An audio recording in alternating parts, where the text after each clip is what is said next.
up, guys? TheWalmartTypeR here. We have another video today. Today we're going to be washing the engine bay on the Honda Civic. It's absolutely filthy, as I'm bugging on my seatbelt like I always do.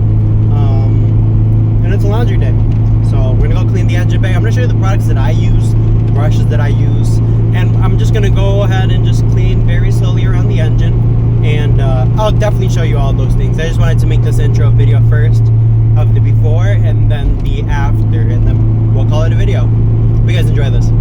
So here's what it looks like. It looks absolute trashy because during the winter time it just collected salt and dust. Well, dirt. So you just want to make sure that you don't get any type of water in the intake and on top of the battery. That's what I try to do. So I'm using these straight bags to set this up, and I'm going to cover the battery up with this, and then just go ahead freely add the soap and use little brushes. I use painter brushes for this stuff, and I just go around scrubbing. I don't even rinse it first. Well, I should rinse it first, but just spray your degreaser and then start scrubbing. And you just want to go inside these crevices here with the brush. You know, that's just rust and stuff, so that's not going to get cleared out, neither that. And then go here, you know, go in behind this area. Watch out for your fuel injectors again. Your most important areas are going to be right here in these crevices. You got a lot of junk. These crevices over here, so you want to power wash these very, very well. And behind here, back there where rust can really collect and salt can too. And here in these divots. And over here, obviously, too, just in case for any obstructions in the radiator from dirt and crud and stuff like that, you want to degrease that and spray that down with a high pressure rinse. Oh, and this little section over here, too.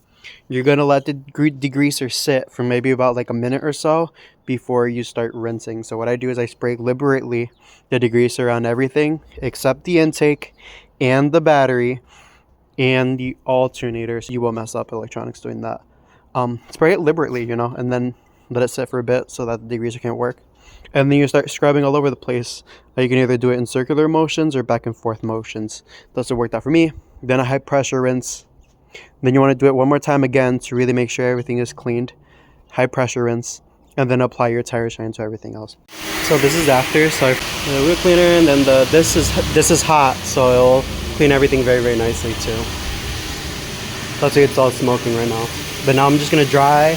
I'm going to go into the small areas like this with a little bit of Scotch-Brite and then dry it up, and it's all good to go.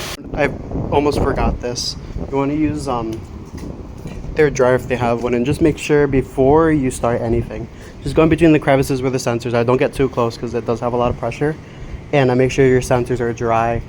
So like right now it's been sitting for like 5 minutes or so, and I did run that through, and the sensors are dry. So you want to do one last check. If it does start, good. If not, then you probably have to dry a couple of sensors and stuff like that. It happens. Yeah, we're good. So I got it all cleaned up. This is what it looks like now.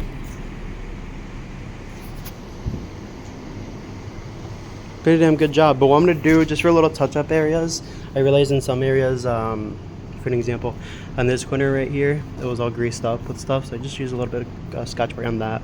These metals over here, a little bit of Scotch-Brite doesn't hurt. Like on the metal surfaces, I already cleaned this last year, so that's not too bad. I covered that hole up, and I covered the battery up, as you obviously saw. And then I'm just not going to put a little bit of tire shine. It's worked out for many people before, so that's what I'm going to do too, but just not on areas where it generally gets a lot of heat. You don't want to do that. And that's it for the most part. I just went basically on the black areas with the tire shine, and I just cleaned all this, all the little black pieces that add up over time. Will make the engine pop out a little bit more. Again, you don't want to be applying tire shine on this. You don't want to be doing that. But these hoses over here, the hard lines are fine. Oil cap, I don't know. This black plastic piece is fine. And boom, that's it. As you guys can see, it wasn't that bad, to be quite honest. It can probably run you like a $20 budget to get the materials that you need to clean the engine bay, but it's pretty simple. Not bad at all, and the results that you get depend on time. Obviously, it looks fantastic for me, and I'm more than happy. Hope you guys subscribe to the channel. Tell me below what you guys like so much about this K series engine, because I am loving mine for sure. See you guys later. You already know. I love you, and God loves you too. Peace out.